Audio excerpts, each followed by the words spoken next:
Well, welcome back to my channel. If you're new here, my name is Cheryl Wilson. I'm an abstract artist. For those that are returning, thank you again for constantly coming back to my channel and visiting with me. I'm right in the middle of, if you've seen my last video, I move from the Washington, D.C. area down to Tennessee. And we did get the house in Knoxville. There was a lot of, as anyone knows, when you're buying a house, selling a house, all the things that go with that. But we did get the okay. Everything went through at the end to buy the house that we wanted. And I will so gladly show you at some point the clips of my new studio. And the reason why this house is so perfect for us right now is it has an area for me to have a studio and to have a separate entrance to have students if I decide to do that. It's got a little kitchenette and it's just absolutely perfect. But a couple of the things I've learned, and I started the last video where I was showing how to paint some paintings to stage my home. So when I'm leaving, I can still have my mark and my style when my home is being shown. I learned from the movers that they were going to charge per painting. They looked at my artwork as fine art and some of my pieces, and you know I do very large art. Some are 48 by 72. He wanted to crate those up, and I understand they want it to be safe when they're moving it, but I had to figure out a way to make this more economically feasible for me as an artist to have my art moved. The smaller pieces, he wanted to charge $50 per painting. So I became a little bit creative, and they came back out and looked at what I'd done, and I trimmed off $4,000 in charges due to the fact that I took my art off of the stretcher bars and going to reattach it later. Actually, that's better for me because the storing of a lot of these large pieces is going to be a saving of space for me. I have an outside storage now. Now I don't have to. And I'm shipping a lot of my art, if not almost going to ship all my art of larger pieces off the stretcher bars. Almost everybody I know that I've done this with has a place on the other end they can get them restretched very easily.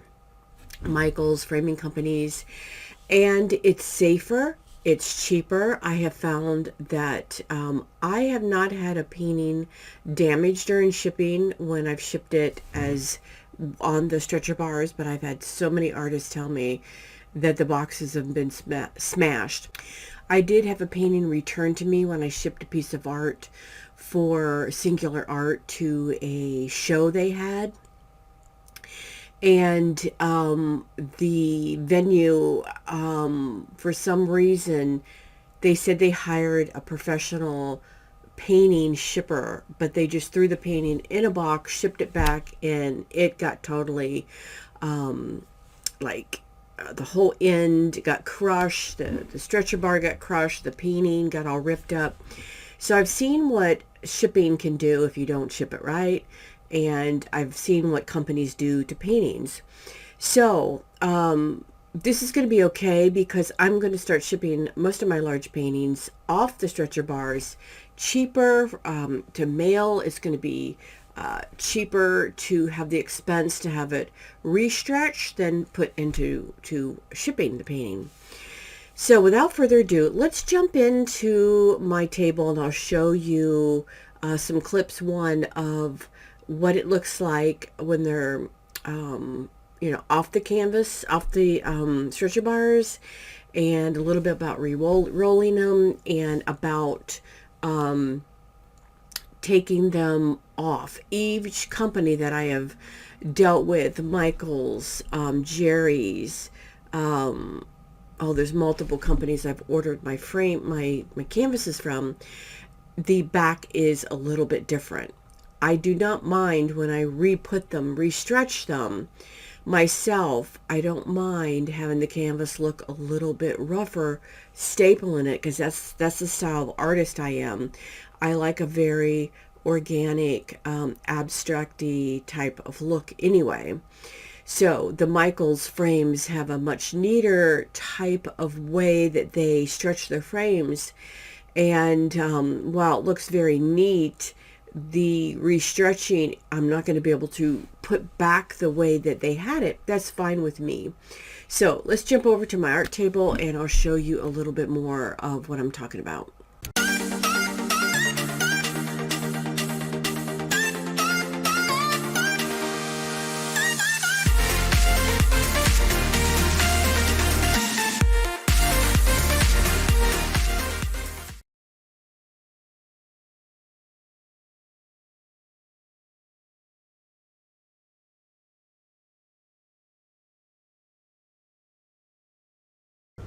All right, so we're over here at my art table.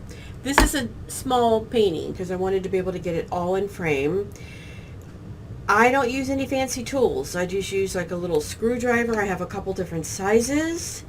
I have a staple remover, but I rarely use this. Sometimes I will, grab these to help out. But the main thing is a lot of the canvases I have, this is just how they're done. So I just go in and I'm real careful about not digging too deep into the canvas to rip it, and I just go around, and it is time consuming, and I turn on some music or a movie and I just go around and loosen the staples. I keep my one hand out of the way because I've poked myself, and then I just use one of these utensils, and I usually have a little dish that I gather the little staples in. I just go around and get the staples out. And the hardest thing is it's not easy. I don't know if other artists have another way to go about getting them out, but it takes time and you just have to pursue. A lot of times the corners are very easy to pull off. On the smaller one, you see how easy it is. Others, you will have staples right here that you will have to remove. Now, let me show you a little harder situation when you have canvases from like Michaels. You've got a little rubber string in there, or maybe it's just string. It just seemed rubber to me. So I go through the same thing. I work with a little screwdriver and then go down here. Now you are going to sometimes nick the wood, and that's okay. So I'm going to go ahead and do, now you should wear, I have glasses on, wear safety glasses, because sometimes these staples, when they come out, they do fly out. So wear some safety glasses so you don't get a staple flung into your eye or your ear. I guess that could happen.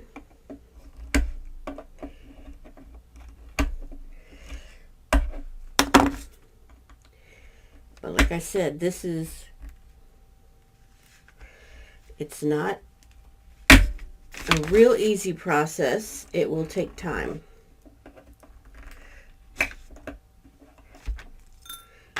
I've done this many times to send a painting to a client.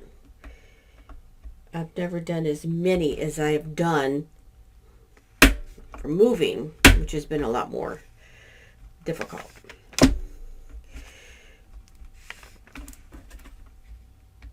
But I'm actually showing you how hard this could be so that you know.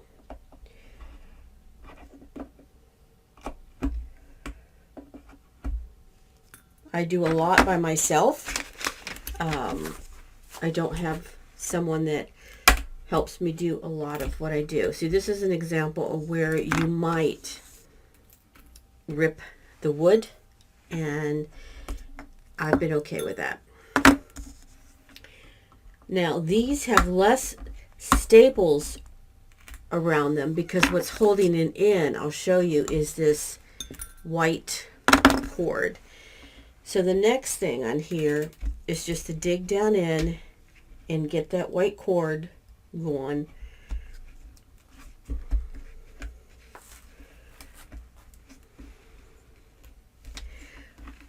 This is the easiest part of the process, believe it or not, because it comes out once you get going.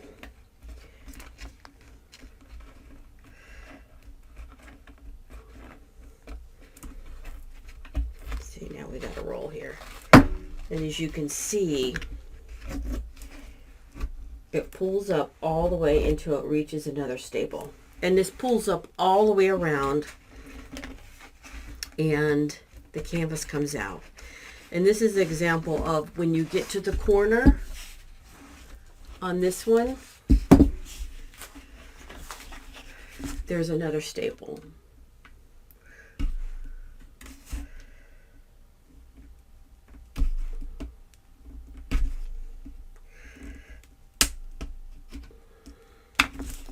I always get it started and grab this tool. What is this? Pliers? Needle nose. And then it pulls right off.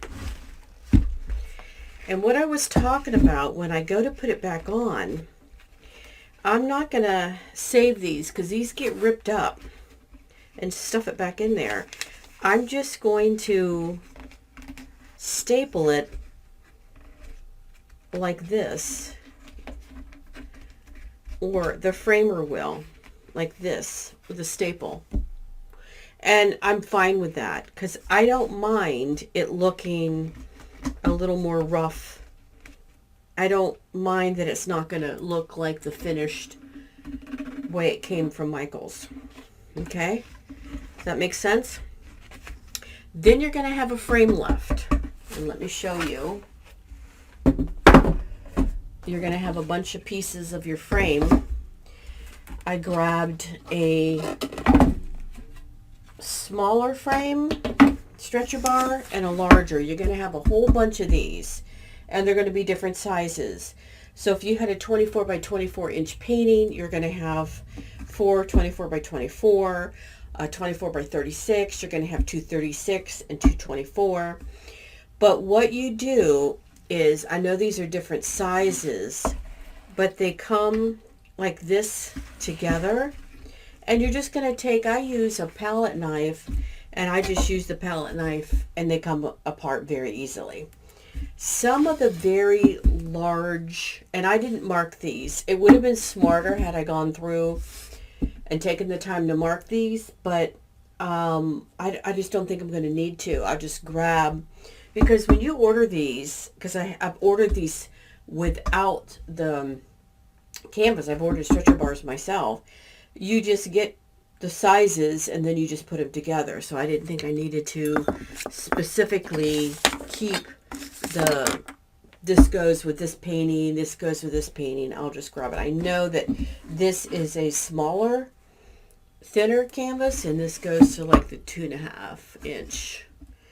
Now, once in a while, you'll get a nail in where the crossbars hit, and you're going to have to go through and pull these nails out. So this is kind of cumbersome, but you'll get nails, and then to put it back together again, I'm going to have to get a nail gun for the larger ones. The smaller ones don't have this. And so there, I snapped it off. You have to be real careful. That's why you wear glasses, and get all the nails out so these are nice and smooth. And then to put them back together again, it's very easy. It's got this groove right here, and this is the wrong size, but when you put it back together again, this groove goes in the bottom, this groove goes in the top, and they're going to go together. Now, the canvas. I was always taught by the professionals, and when I did some research, is here's the canvas of a painting that has been taken off. My markings are on the back. Here's my painting. I just roll it up with everything flattened out as much as possible. Painting on the outside. You can, if this was going to a customer, I would put a piece of glassine, which is like wax paper, here, in like this. Let me rip this off. This is a piece of like butcher paper. You could wrap it with the butcher paper. But for my purposes of shipping them down to Tennessee, I have them all together. I'm keeping control, not going through anything other than me and the shipper, who I'm going to watch them carefully. And I just got this like linen cord. I didn't want to use a rubber band or anything. I want to use something very soft. This is a smaller painting, so I just used one. And then I inventoried this on my website with pictures of it taken off the stretcher bar, so people know that what it looks like, and then they can get it restretched. So I hope that makes sense. This is saving me, like I said, a lot of money with the shipper and movers, and a lot of headache, and my storage is going to be have all the stretcher bars. I'll probably be more organized on the other end when I store the stretcher bars, so I could just go and grab them and have buckets where they're marked the different sizes, or at least separate the thicker ones from the thinner ones, stuff like that. So I hope this was helpful. I'm going to pop back over to the other computer. So I hope this was helpful to you, that here's a finished one. Let me get it in frame. I hope this was useful to you. If you're having a move, tuck this video away so that it might save you some time and money. And it might be a way you want to store a lot of your larger canvases anyway. So thank you for joining me, and I will see you next time where I talk about the paint.